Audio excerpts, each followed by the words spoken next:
Somos Isaac, David e Roque e vimos a falarvos un pouco sobre os incas.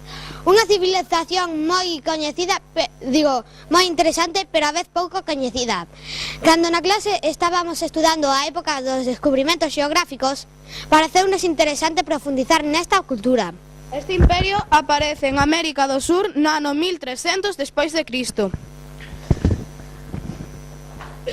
Ocupaban parte dos actuais países de Colombia, Ecuador, Perú, Bolivia, Argentina e Chile.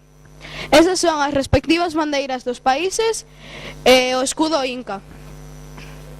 Inda que tiñan moitos idiomas, o quechua foi o idioma máis falado e coñecido.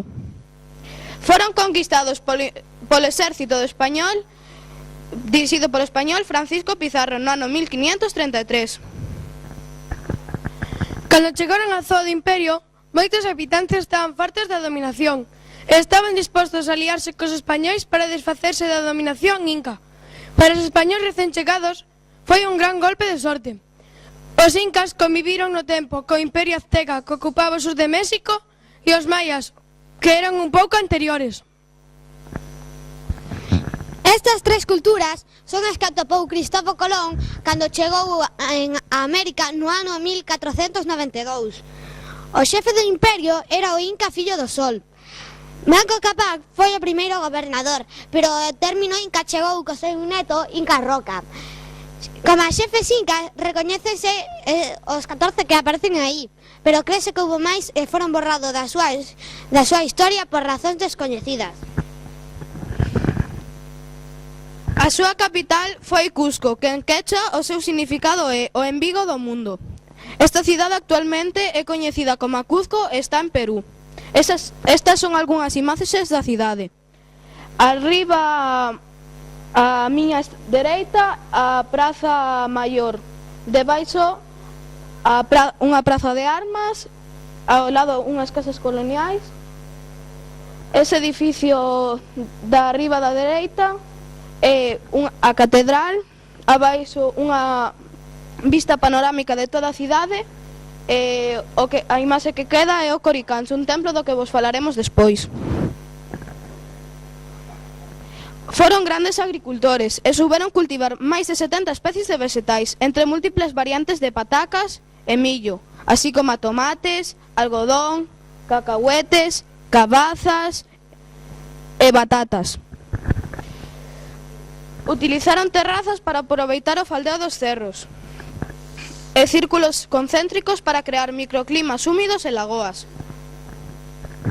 Para facilitar os intercambios, os incas construíron unha extensa rede de calzadas e camiños, polo que transitaban os correos do emperador e as caravanas de llamas.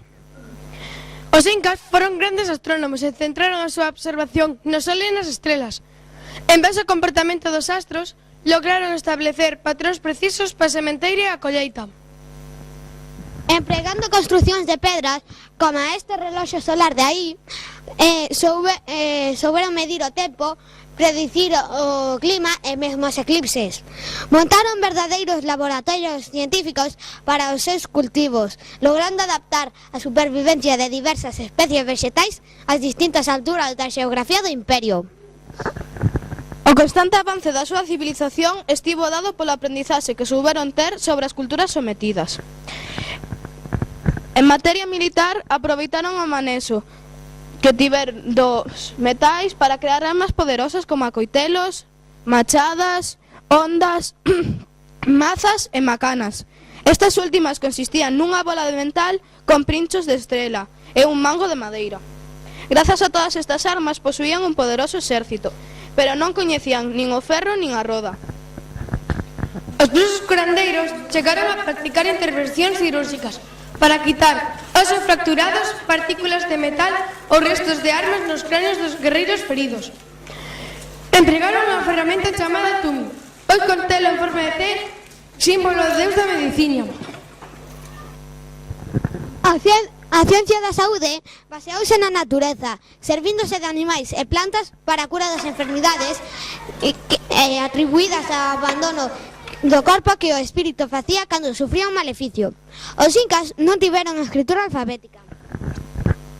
Desenvolveron potentes ferramentas de medición a través dos quipus, un sistema de cordas anudadas de diferentes cores. Cada cor representaba algo, por exemplo, o dorado representaba o ouro, o plateado a plata, o vermello os guerreiros. Este sistema representaba cálculos previamente realizados co Xupana, unha especie de calculadora. Este sistema aínda se atopa en fase de investigación. Ahora vamos a comenzar a falar un pouco sobre a súa religión. A religión era un dos fundamentos principais da cultura inca. Foi un instrumento importante para a dominación das culturas e para o mentamento da orde establecida. O centro do universo religioso inca foi o Coricancha, o Templo do Sol, no Cusco, do que vos ensinamos antes. Tiñan unha cidade oculta sagrada chamada Machu Picchu, que está nos Andes a 2150 metros aproximadamente de altura. Toda a xente que a visita coincide con que se pode sentir un aire máxico e místico. Esta cidade actualmente é un patrimonio da humanidade, unha das 7 maravillas do mundo, un gran centro turístico e persoalmente gustaríanos moito visitala.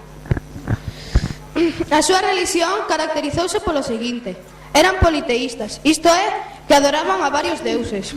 Panteístas, que basicamente todo o universo era Deus. Eliatra, a súa concepción religiosa viraba alrededor dunha crenza principal, representada polo Sol. É cíclica, é dicir que cada certo tempo prodúcese un caos obligando os deuses a intervir. E é mitolóxica porque o seu sustento realizábase a través de mitos. É selectiva, porque cada deus da súa religión tiña un culto determinado, establecéndose así ritos propios e cerimonias en honra da divinidade. E estaba ligado ao traballo. A religión inca foi unha manifestación dos homes do campo, dunha sociedade de agricultores permanentemente preocupados pola produción agrícola. Aunque os incas tiñan moitos deuses, os máis importantes son os que vou nomear. Inti, o deus Sol, que era o máis venerado polos incas. Viracocha, o deus supremo e creador de todos os deuses. E Pachamama, a nai terra. A Huaca era todo aquilo que fose extraño ou venerable do que se pensaba ou imaginaba. As conopas foron ídolos particulares dunha familia que era transmitida xeralmente de xeración en xeración e consistían en ofrendas de plumaxe, chaquira, etc. As apachetas foron lugares sagrados nos camiños onde os viaxeiros presentaban as súas ofrendas, xeralmente en pedra, para acabar coa súa fatiga. Os ídolos foron representacións en forma de esculturas. Sobre estes tiñase unha crenza máxica e mística. Tamén eran coñecidos como Vilca, que quere dicir sagrado. Agora imos comezar a falar da arte. Na construción das súas vivendas, os incas utilizaban principalmente o adobe e a pedra. Esta última era traballada de maneira moi exacta, xa que despois tiñan que superpoñelas nas construción dos edificios. Cando construían fortalezas, utilizaban pedras enormes, mentres que cando construían palacios, utilizaban pedras relativamente máis pequenas. Daba igual o tamaño utilizado da pedra, a perfección no seu acabado sempre era o mesmo. Entre os materiais usados para as paredes das casas incas está o adobe. Moitos edificios, incluso as cidades enteiras do imperio, eran feitas con este material. Ese é o caso de Pachacamac, que está de pé no sur de Lima. Para facer adobe, preferentemente se escollía terra arcillosa e de boa calidade. Esta era mezclada co ichu, en certos casos con la de alpaca. Todo isto era mezclado con auga e posto en moldes rectangulares e secados ao sol.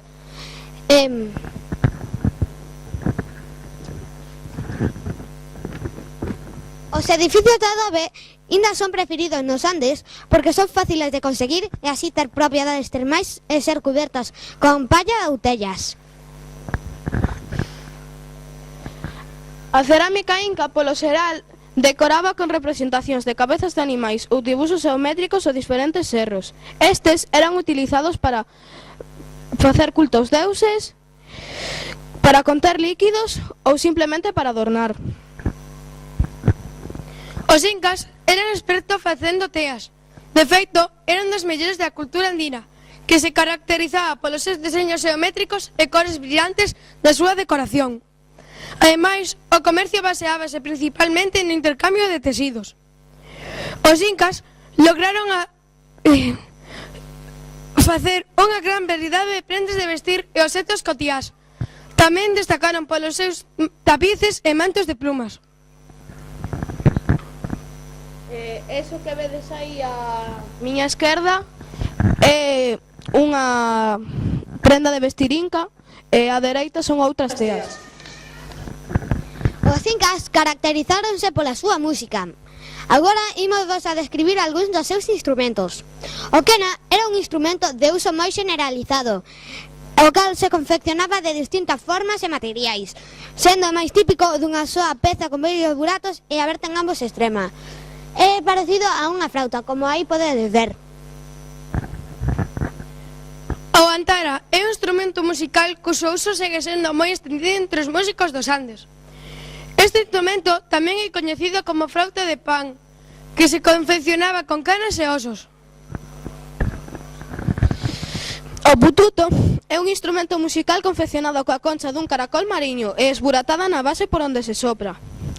Este emitía sons profundos e utilizábase para mandar mensaxes de guerra. Estes eran algúns dos seus instrumentos e imos vos poñer unha pequena representación de música inca.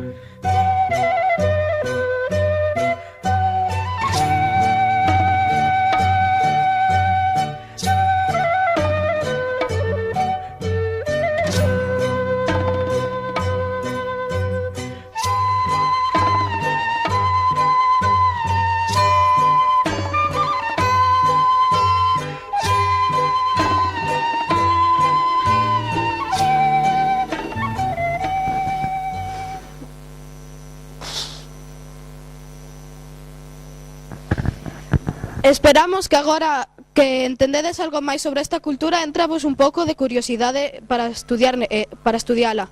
E se tedes algunha pregunta, gustaríanos resolvela. Ángela?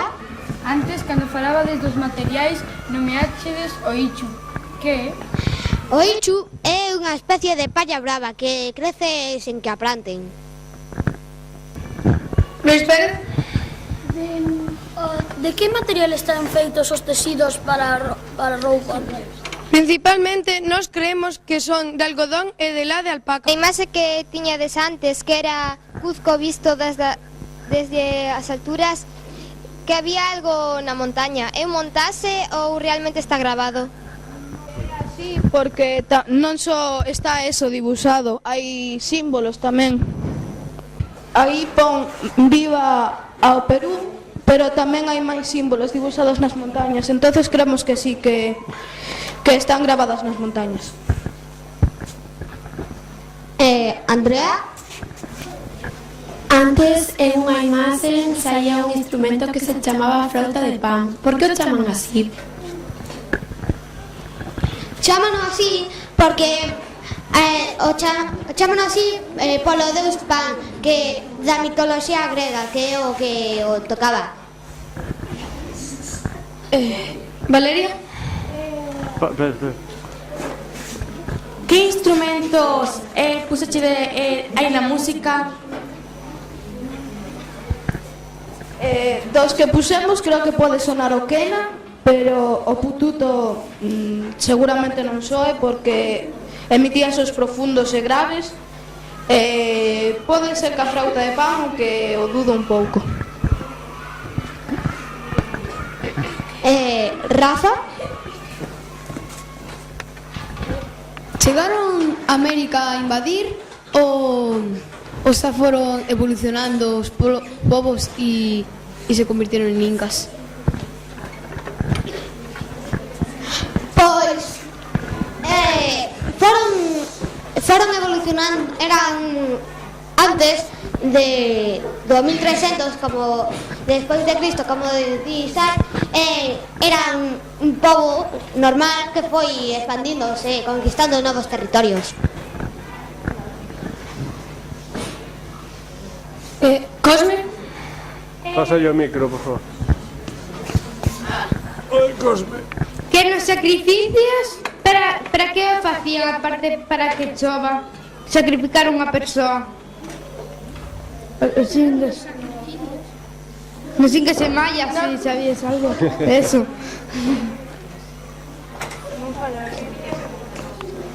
Está clara a pregunta. Non falamos nada de sacrificios, entonces non sabemos respondela. Pode ser que os que non sei ben se os incas tamén facían sacrificios, pero creo que as culturas maya aztecas sí que os facían para rendir tamén culto aos deuses, pero os incas non o sabemos ben. Iván? Pasa o micro, espera, non teño. Ademais da agricultura, se especializaban noutro traballo, os incas.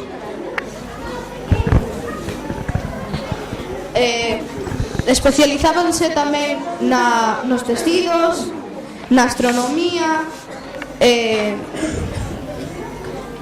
na cerámica. Non hai ninguén máis? Pois entón xa acabamos.